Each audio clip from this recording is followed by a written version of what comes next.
सबसे बड़ा कौन? गुरु के लिए सबसे दुर्भाग्यपूर्ण दिवस वह है जब वह अपने शिष्यों में देखता है, अपने सेवकों में देखता है, ये प्रश्न उठ रहा है, सबसे बड़ा कौन? महात्मा बुद्ध के वक्त भी ये प्रश्न उठा, सभी के वक्त उठा होगा, कोई नई बात नहीं है। आदमी तो वैसा ही है, चला रहा है। किसी किसी ने अपना उत्थान किया है, बाकी ने तो गिरावट पतन को ही प्राप्त हुए हैं। बाकी तो महात्मा बुद्ध ने इतना ही कहा, हम सब देवी सज्जनों, सब परमात्मा के सेवक, परमात्मा के सेवक, परमात्मा के बंधुओं के सेवक, परमात्मा के रूप के सेवक। एक ही बात मानिएगा, सेवक बनने जा रहे हो, नारायण भाव से सेवा करो। ये आपको बार बार कहा जा रहा है। इंसान की सेवा करोगे साधक जनों तो पतन को प्राप्त हो जाओगे, नारायण की सेवा करोगे तो सब कुछ मिलेगा, लोक भी सुधरेगा, परलोक भी सुधरेगा, निश्चित रहिएगा।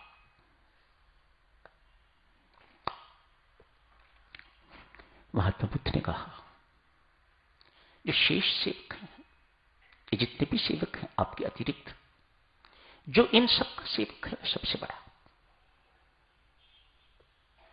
ऐसी भावना हमारे अंदर होनी चाहिए, सेवक के अंदर सेवा करते हुए ये भावना होनी चाहिए, मैं तो सबका सेवक हूं, मैं तो सबका नौकर हूं।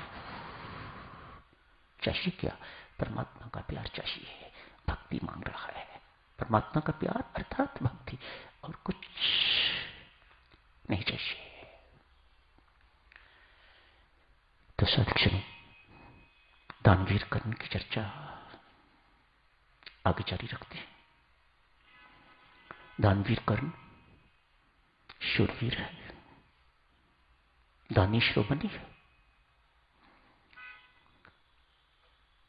अर्जुन से कहीं कुशल धनुर्धारी है। हर प्रकार से शास्त्र कहता है, हर प्रकार से पार्थ से सुपीरियर है कर्ण। कमी क्या है? पूर्णता प्रदान करने वाली सत्ता, सफलता प्रदान करने वाली सत्ता का साथ नहीं मिला। बस मोटी सी बात। अर्जुन को वे साथ प्रचुर मात्रा में है। अर्जुन को परमात्मा अपना मानते हैं। मेरा अर्जुन, मेरे अर्जुन को कुछ ना हो, बाकी सारा संसार नष्ट भ्रष्ट हो जाए, उसकी कोई परवाह नहीं है। मेरे अर्जुन को किसी प्रकार का कोई कष्ट नहीं होना चाहिए। जहां व्यक्ति शरणागत हो जाता है, जहां व्यक्ति परमात्मा की चरण शरण में चला जाता है, ये परमात्मा का वरद है। मैं उसको उसके कर्मों के अनुसार नहीं चलाता, अपने अनुसार चलाता हूं। वाह, क्या शरणागति की महिमा! इससे बढ़ के और महिमा क्या हो सकती है? आज देखो साधक, कर्ण द्रोणाचार्य के पास गया है, जाके कहा मुझे ब्रह्मास्त्र चलाने की विद्या सिखाइएगा, मुझे अस्त्र भी चाहिए, विद्या भी सीखनी है मुझे। द्रोणाचार्य उसकी कुटिल चाल को समझ गए, अतएव ना कर दी, मना कर दिया। परशुराम के पास गया है, ब्राह्मण का वेश धारण करके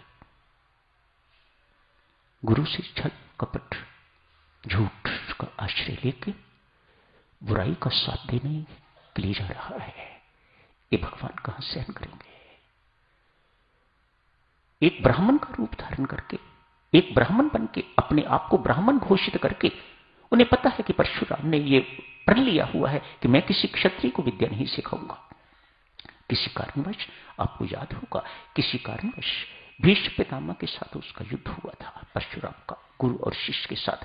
तब से निर्णय ले लिया कि मैं किसी क्षत्रिय को यह धनुर्विद्या विद्या नहीं सिखाऊंगा। अतएव कर्ण ब्राह्मण अपने आप को डिक्लेयर करके तो उनकी चरण शरण में गया है, झूठ का आश्रय लेके। प्रणाम विनाशकारी होगा कि नहीं होगा? अवश्य होगा। गुरु के साथ छल, गुरु के साथ कपट, गुरु के साथ असत्य, इसका आश्रय लेके तो वह परशुराम के पास गया है, पर अपने आप को ब्राह्मण घोषित किया है। अतएव गुरु महाराज ने धनुर्विद्या सिखाई। अनेक वर्ष बीत गए, सिखाते सिखाते अनेक वर्ष बीत गए होंगे। आज गुरु परशुराम शिष्य की गोदी में सिर रख के आराम कर रहे हैं। आराम करते हुए एक कीड़ा, बहुत जहरीला, पिछले जन्मों का राक्षस, पिछले युग का कुछ जन्मों के पहले राक्षस, बड़ा खूंखार राक्षस, परशुराम के पूर्वज महर्षि ऋषु की, महर्षि भृगु की पत्नी का अपहरण करने वाला, वहीं से शाप मिला हुआ था। आज कर्ण के यहां आके तो उसने काटा। ऐसा काटने वाला कीड़ा होल कर देता है, मात्र काटता नहीं है, मात्र काटता नहीं है, ऐसा काटता है कि उस जगह पर होल हो जाता है, गहरा होल कर देता है। तो समझिएगा, खून बहना शुरू हो गया, गर्म गर्म रक्त बहना शुरू हो गया।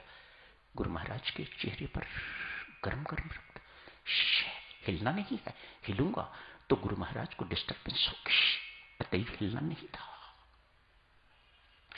गर्म गर्म रक्त परशुराम के मुख पर पड़ा तो आंख खुली, देखा। एक क्षण में वह जो कीड़ा था वह तो राक्षस रूप धारण किया। उसने अपनी कहानी सुनाई, छोड़िएगा उस बात को। परशुराम गुरु है, भगवान परशुराम है, ब्राह्मण है, भृगु ऋषि के परिवार के हैं, कोई छोटी मोटी हस्ती नहीं है भगवान परशुराम। अतएव एक क्षण नहीं लगा, झट से कहा, कर्ण सच बता तो कौन है?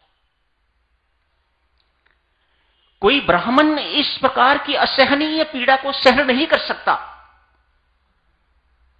तू मेरे पास ब्राह्मण बन के आया है, तू ब्राह्मण नहीं है, सच बता तो कौन है?